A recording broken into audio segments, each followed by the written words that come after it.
皆様こんにちは。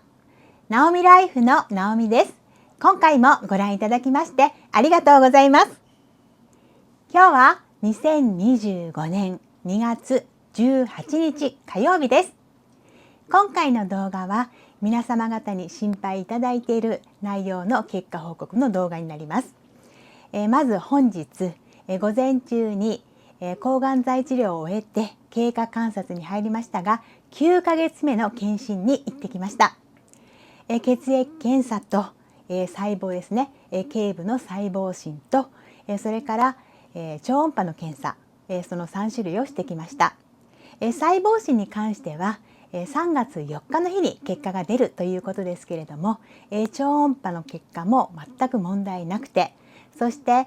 血液検査の結果は主要マーカーを3種類見ましたけれども、どれも基準値内に入っているということなので、先生も多分大丈夫でしょうというふうに言っていただいたのでほっとしたところです。本当に皆様方に感謝です。ありがとうございます。そしてもう一点、見ていただいてわかるかな、ちょっとこう髪の毛なんですけれども、これをもう最近ずっと帽子をかぶらずに、過ごせるようになりました。もう散々悩んで、もうくるんくるんがもうとにかく気になっていたので、これを、もう本当にまっすぐに、なるように、矯正をしてもらったんですけれども、もうそれから約2週間ぐらい経つので、少しまた根元からのウェーブが出てきているせいか、少しちょっとこう感じが違ってきてるかなというふうに思います。で、前髪は本当に切っていないんですけれども、なかなか伸びないですね。皆さん、がん経験者の方、抗がん剤経験者の方が、口を揃えて言われていますけれども、前髪って伸びないよねって本当に実感しています。まだまだ眉毛を隠すところまで行っていない、こんな状況です。でも、自分なりにはですね、もうこれで帽子をかぶらずに最近外に出ておりますので、もうそのストレスがだいぶ改善されてきましたというところです。絶対に抗がん剤治療で今脱毛されている方も多いと思います。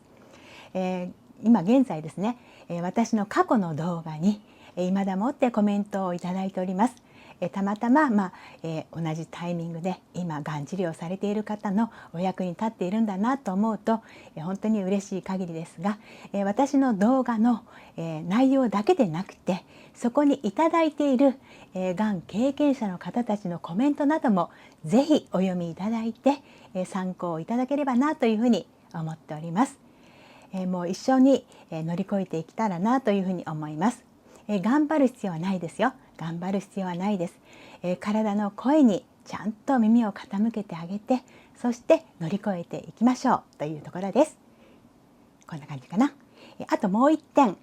昨日なんですけれども、12月に骨切り手術というのを受けました。もう膝のところですね、大腿部を骨をカットして、そして、そこをつなぎ直すという形ですね。それをしたんですけれども、ちょうど手術をして3週間手術をした病院に入院して、その後3週間リハビリの、病院専門病院に入院をして、そしてそれを退院して3週間自宅で、頑張ってみて自宅で自分のリハビリをやってみて、そして、昨日だったわけです。ちょうど手術から丸2ヶ月というところでした。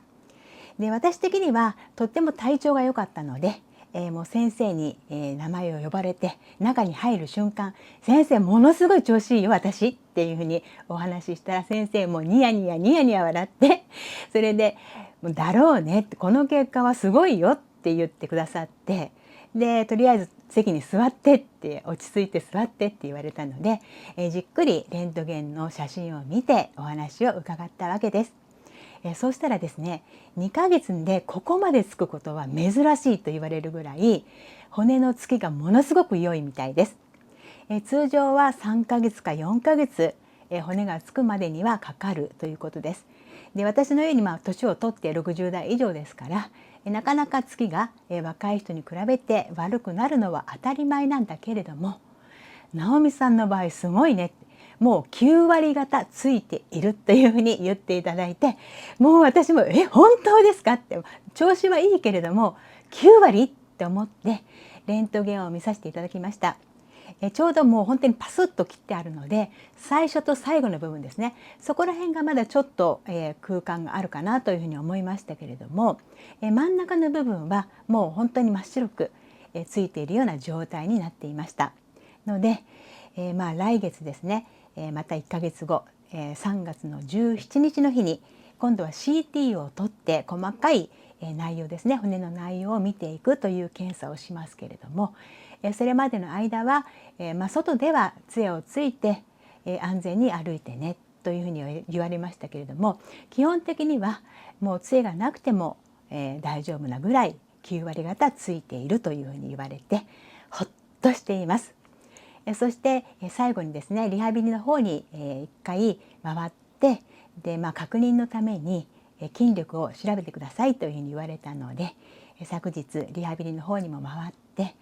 手術前に取ったデータと今のデータどのぐらい違うかということを検査したわけですけれども、確かに右の足は健康な足で、左の足は手術した足となると約3分の2ぐらいの力しかない。右を100とした時に左側は60%、70% いくかどうかだねというふうに言われたんですね。だから筋力的にはまだまだ差がありますが、リハビリの先生が言うには60を超えていてもう十分ですよ、この左足の筋力でもっていうふうに言われたので、右の筋力まで持っていかなくても左足だけで十分の筋力はありますというふうに言っていただきました。ただ今後ですね、走ったりしたければ少しずつトレーニングをしていくときに負荷をかけながら左右差がないようにしていくのがベストだねというふうに言っていただいたわけです。こちらも本当にほっとしました。そして、ずっとですね、傷口の状態が、見ていただかなかったので、入浴ができなかったんですね。ですけれども昨日の夜からしっかりと湯船に浸かって、体を温めることもできるようになりましたし、トレーニングも今まで以上に、やっても大丈夫かなというふうに、お墨付きもいただきましたので、これから日々少しずつですけれども用心をしながらトレーニングリハビリを続けていきたいと思っています。そしてまだまだちょっと寒いんですけれども、少しずつ春の訪れも感じられるような時期になってくると思いますので、行動範囲を少しずつ広げていきたいなというふうに思っています。こんな感じです。本当にがんのことも、骨切りですね、骨切りのこともたくさんご心配いただいた皆様、本当にありがとうございました。まだまだこれからも、経過観察や、治療は続いていきますけれども、一段落ついた感じです。こんなところです。本当に皆様ありがとうございます。今回も最後までご覧いただきましてありがとうございます。また次の動画でお会いできることを楽しみにいたしております。ありがとうございました。